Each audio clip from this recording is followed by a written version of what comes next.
Today's beloved Indian dish brings flavor to the next level. Super tender chickpeas, perfectly simmered in this classic Indian sauce. Steeped in tradition and off the charts delicious. Every bite is a culinary celebration. And then it's made even better with some homemade Indian-style deep-fried bread. Oh. I mean, everything's better with deep-fried bread, right? Exactly. You guys, we're making Indian food. We love it so much. I love the spice. I love everything about it. I love everything about it. So let's get started. So we've got a nice deep skillet here. I've got 2 tablespoons of oil. You could use vegetable oil, canola oil, even olive oil. And I'm just going to do some basic Indian cooking ingredients. That is a large Indian bay leaf. That's a large piece of cinnamon.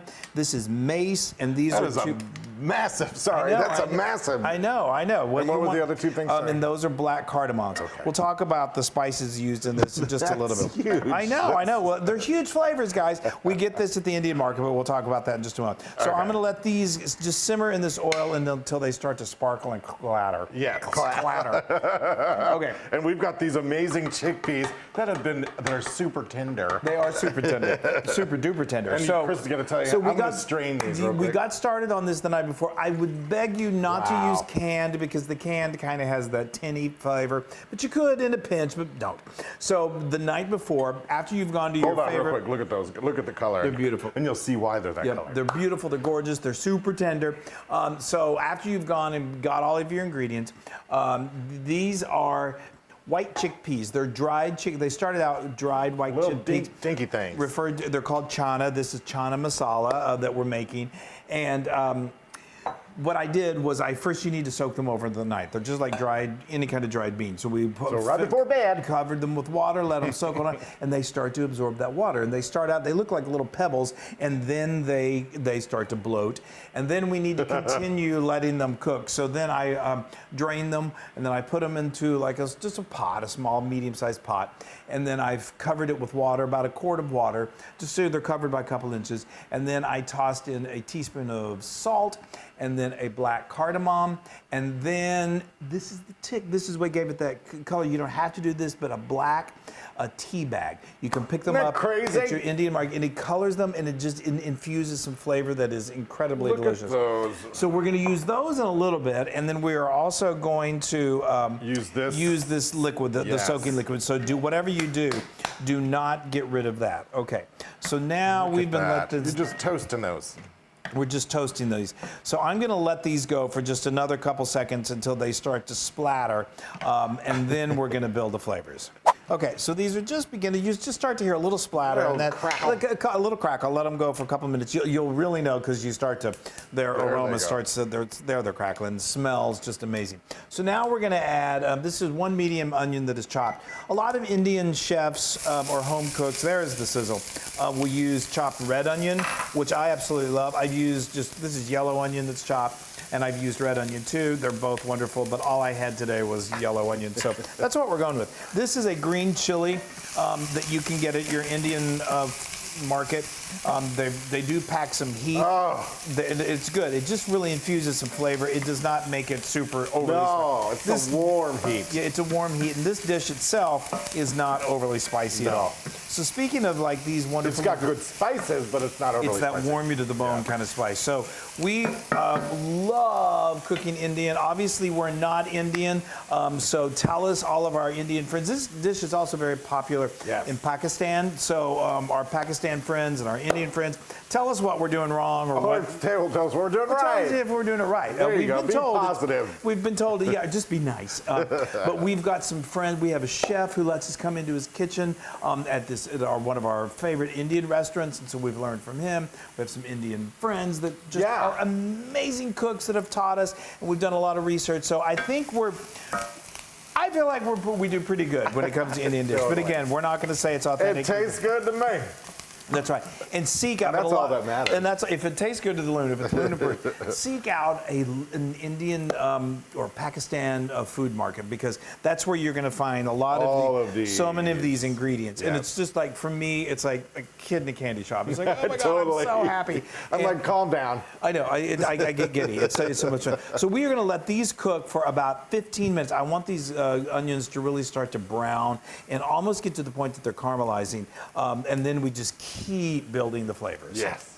Okay, now you see how these onions have begun to brown and almost it's just, caramelized. Yeah, it's exactly the way we want it. Now we're going to continue building the flavor. The smell is going to get even more insane than it is. So this good. is a half a teaspoon of turmeric, and then I've got a 1/4 cup of ginger garlic paste. This is one of those items that you're probably not going to find unless you go to an Indian market. Exactly. But make the trip; it's so worth it. Okay, now I'm going to need some tomatoes in a Oh moment. yeah. So. All right. So let me get these all pureed. We want to puree our tomatoes. Those are 3, just, nice ripe looking tomatoes. I'm going to turn my skillet down just a little bit.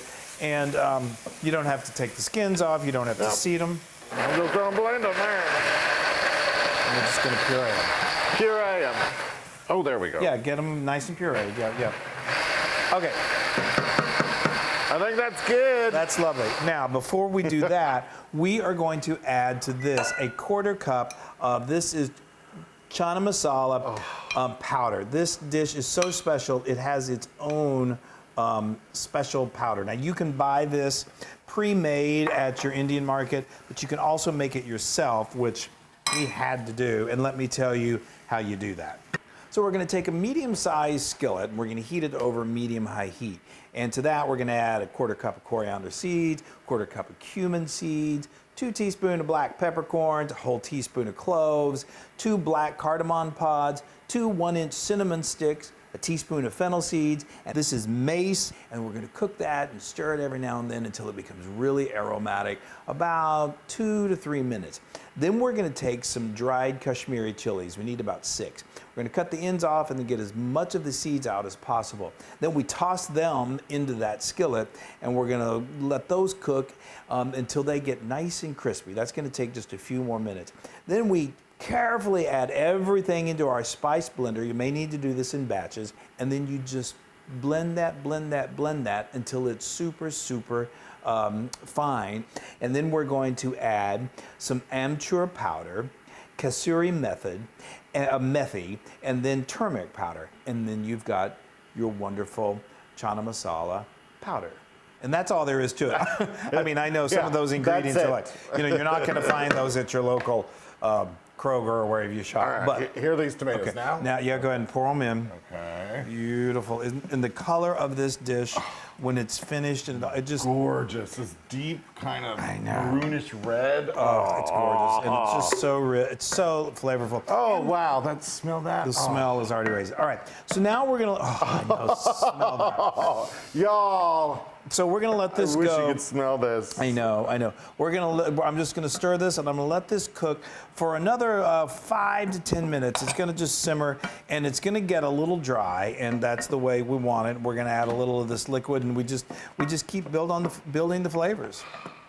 Okay, now you see how a lot of that liquid has sort of just dried out, absorbed out. It's kind of dry, so we're gonna add a little bit of the soaking water, the boiling water that we did our chickpeas in, just to loosen things up a little bit. Now, before we add the chickpeas, it's kind of fun to just. We get a little messy. These are super tender. Instead of squishing grapes, we're squeezing chickpeas. Squeezing chickpeas. Sounds like that should be the name of a group. Squeezing chickpeas. I don't know. Just squish it? And yeah, just squish them. Just, a handful. It just. And that will give it a little thickness. Some people do this, some people don't. It just gives a little bit of texture. Gives it almost it helps to kind of give a little bit of that gravy texture right towards the end when it's all coming together. Those are so soft. Yeah, and that's where you like them. So now if you want to dump the rest of those chickpeas into the mixture here. You got it. Okay. You go. I got the tea bag out of there. Yeah, that's good. That So would you won't be munching on a tea bag. Boy, this has got a strange texture to it. So now, this right here would be good. Do you add salt at all? Yes. Okay. Yes, you do. So we'll do that when we add. I'm going to add About, you could probably put almost all of this in there, but you have to kind of eyeball this. But typically about 2 cups of the boiling chickpea water usually does the trick. You don't want it to be too soupy, but you want it to be enough. And then, yeah, so I'm gonna add a teaspoon, about a teaspoon and a half of salt. Look at that. Yes. Is that not heavenly? Look at that. Oh, So amazing. I am, my mouth is watering, it's salivating. Totally. So, and the smell is off the charts. So we're gonna just let this cook for another few, it's really, really close, for just another few minutes, just to let it, it'll thicken as it simmers for a little bit. And then we'll Get add that one signature color. add one more flavoring to it, and then it's time to eat. Look at that. Look at this bowl Amazing. of, it's indescribable. The smell. I cannot wait. I know, and it's meatless. There's no meat in here. Oh, okay. I know.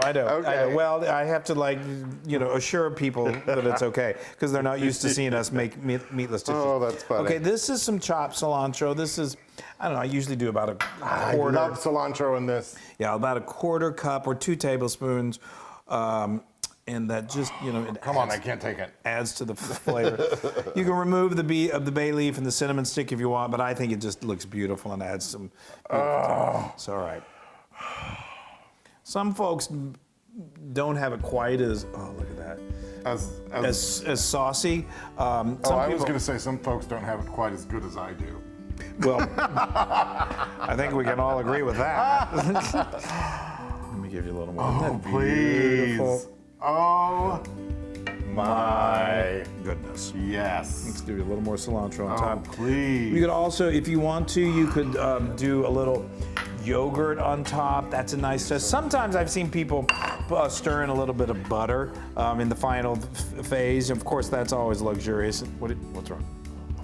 Luxurious and super delicious. But if you don't stir in the butter and you just sort of leave it like this, the flavor is through the roof, and it's actually quite, dare I say, nutritious. It's I'm good dying. for you. I know. All right, get that over on there, and I'm going to try and do some fancy footwork. boy, okay. Okay, there we go. Okay. Now I'm going to give myself a little bit of cilantro here. And now we have the puréed. Puréed is very traditional. Look at this bread. So it's I called it Indian poof bread. It is so delicious, and all it is it's whole wheat. It looks so good. Whole wheat flour with a little semolina, and then you put a little oil and you water, and then you just deep fry it, and it just makes the perfect vessel. Yes. It just breaks open like that. And then you got like a little scooper. A scooper. And these are really, we made these earlier in the day, so they're not hot. They're great when they're fresh out of the fryer. I mean, it's fried dough, folks. I'm gonna have some of this, and then I'm gonna have some with my puréed. Scoop with the pudding. Oh. You guys, our Indian friends, I hope we haven't embarrassed you by what we're doing here. Oh, stop. Are you eating though? Oh. Holy smokes. Those chickpeas are perfect. Yeah. Wow. The flavors. The flavor is just, it's like I said, it's generation after generation after generation have been making this, and yeah, the flavor. I love Indian food so much, I could eat it every day of my life.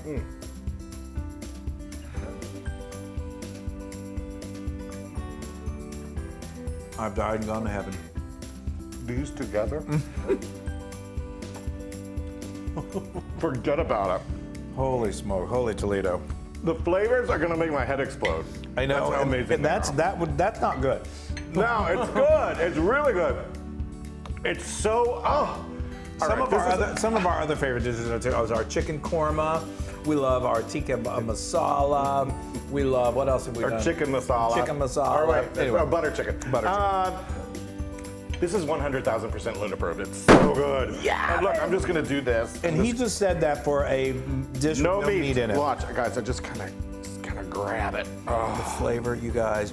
Make a trip to your local Indian market. If you don't have a local Indian market, all of this can be ordered online. I have it in the blog post. Oh, I'm so happy. I'm just Chana Masala. Chana Masala. All right, we love you guys. Make Indian food and be happy.